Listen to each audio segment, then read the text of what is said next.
बिस्मिल्लाहिर्रहमानिर्रहीम। अस्सलाम वालेकुम। क्या हाल है आप सभी के। आज की इस वीडियो में मैं आपके लिए बनाने जा रही हूँ बहुत ही क्रिस्पी से लच्छेदार प्याज और आलू के पकोड़े। तो प्याज और आलू के लच्छेदार पकोड़े बनाने के लिए यहाँ मैंने आधे प्याले बेसन लिया है। एक अदद मैंने आलू बारीक ऐसे स्लाइस में कट कर लिया है। साथ ही मैंने एक अदद प्याज को भी मैंने इस तरीके से बारीक स्लाइस में कट किया है। यहाँ मैंने लिए है 2 टेबलस्पून क्रश किया हुआ साबुत धनिया, हाफ़ टेबल स्पून मैंने अजवाइन लिया है, 1 टेबल स्पून मैंने चाट मसाला लिया है और हाफ़ टेबल स्पून मैंने लिया है ज़ीरा पाउडर। आप चाहे तो क्रश किया हुआ ज़ीरा भी यूज़ कर सकते हैं। 1 टेबल स्पून मैंने लिए है chilli flakes, half tablespoon मैंने लिया है नमक और 2 चुटकी बराबर मैंने लिया है बेकिंग सोडा और 2 चुटकी मैंने लिया है हल्दी पाउडर। यहाँ मैंने 2 अदद हरी मिर्च बिल्कुल बारीक क्रश कर लिए हैं और चंद मैंने धनिया के पत्ते जो वो बारीक कट कर लिए हैं। तो चलिए अपने लच्छेदार पकौड़ों की रेसिपी स्टार्ट करते हैं। यहाँ मैंने एक डोंगा लिया है जिसमें मैं सबसे पहले अपने आलू डालूंगी, साथ ही मैं डालूंगी प्याज,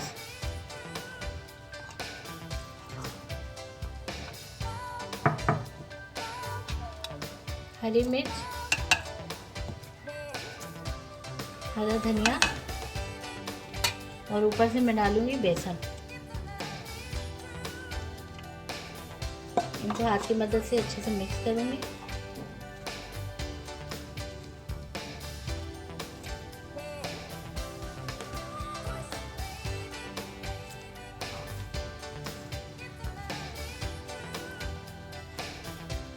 अब इसमें डालूंगी क्रश किया हुआ साबुत धनिया, अजवाइन, चाट मसाला और ज़ीरा पाउडर। साथ में मैं इसमें डालूंगी चिली फ्लेक्स, नमक, हल्दी और बेकिंग पाउडर। ये सारी चीज़ें भी इसमें जाएंगी। अब इनको मैं हाथ की मदद से फिर अच्छे से मिक्स करूंगी।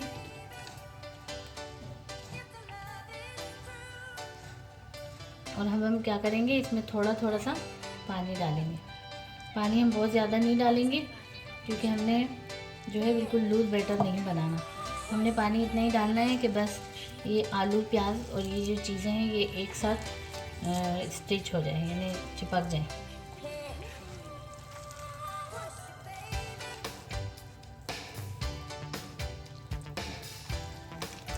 तो ये देखिए हमारा इस तरीके से हमने बैटर तैयार कर लिया है, जो बहुत ज़्यादा लूज़ भी ना हो और बहुत हार्ड भी ना हो। तो ये हमारा इसका बैटर तैयार हो गया। तो अब हम अपने जो पकौड़े हैं उसको फ्राई करने की तैयारी करें। तो ये देखो ऑयल मैंने फ्लेम ऑन करके रख दिया था और ऑयल हमारा अच्छे से गर्म हो चुका है। तो अब हम क्या करेंगे, अपने पकौड़ों को डीप फ्राई करते हैं। इस तरीके से हम बैटर से थोड़ा थोड़ा से पकौड़े लेंगे और ऑयल में डालते रहेंगे।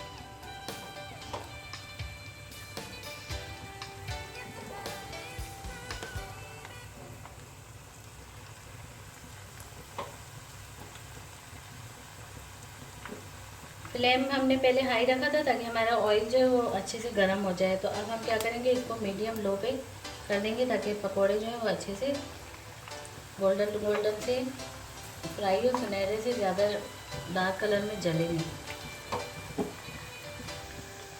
तो ये देखिए एक साइड इसका हल्का हल्का सा सुनहरा होना शुरू हो गया। तो अब मैं इनको कलर दूँगी।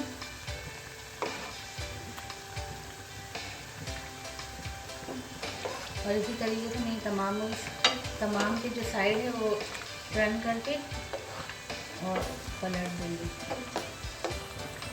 तो ये हमारे पकोड़े जो है वो अच्छे से फ्राई हो चुके हैं और सुनहरा कलर आ चुका है। तो मैं अपने इन लच्छेदार पकोड़ों को डिश आउट करती हूँ और साथ ही मैं फिर जो बाकी पकोड़े हैं उनको भी डीप फ्राई करूँगी। ये मैं अपने बाकी पकोड़े भी इसी तरीके से तलती हूँ।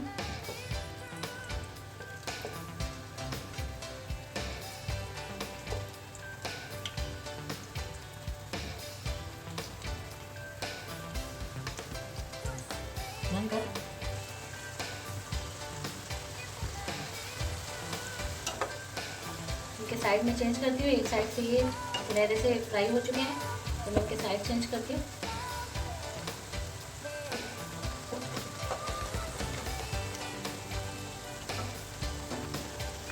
तो ये हमारे बाकी के पकोड़े भी फ्राई हो चुके हैं, इसको भी मैं निकालती हूँ। बहुत इजी और बहुत ही कम टाइम में, ज़्यादा से ज़्यादा इस पर 15 या 16 मिनट लगे हुए होंगे। तो ये हमारे लच्छेदार पकोड़े जो है वो अच्छे से देखिए फ्राई हो चुके हैं, हल्की फुल्की भूख में। इसी तरीके से ये हल्के फुल्के अंदाज में लच्छेदार पकोड़े आप बनाइए। ये हमारे चटपटे और मज़ेदार आलू और प्याज के लच्छेदार पकोड़े जो है वो बिल्कुल रेडी हो चुके हैं। आप एक मरतबा इसी तरीके से हमारी रेसिपी को ट्राई करें और हल्की फुल्की भूख अपनी मिटाएं। तो अगर आपको हमारी ये रेसिपी पसंद आती है तो आप इसे लाइक करें, शेयर करें। अगर हमारे चैनल पर नए हैं तो चैनल को सब्सक्राइब करें। कमेंट्स बॉक्स में अपने कमेंट्स भेजें, हम आपकी राय के मुंतज़िर हैं, ताकि हम आपकी मर्ज़ी के मुताबिक आपके लिए नई नई रेसिपियाँ जो हैं वो बनाते रहें। तो मिलते हैं नेक्स्ट वीडियो में, तब तक के लिए अल्लाह हाफ़िज़।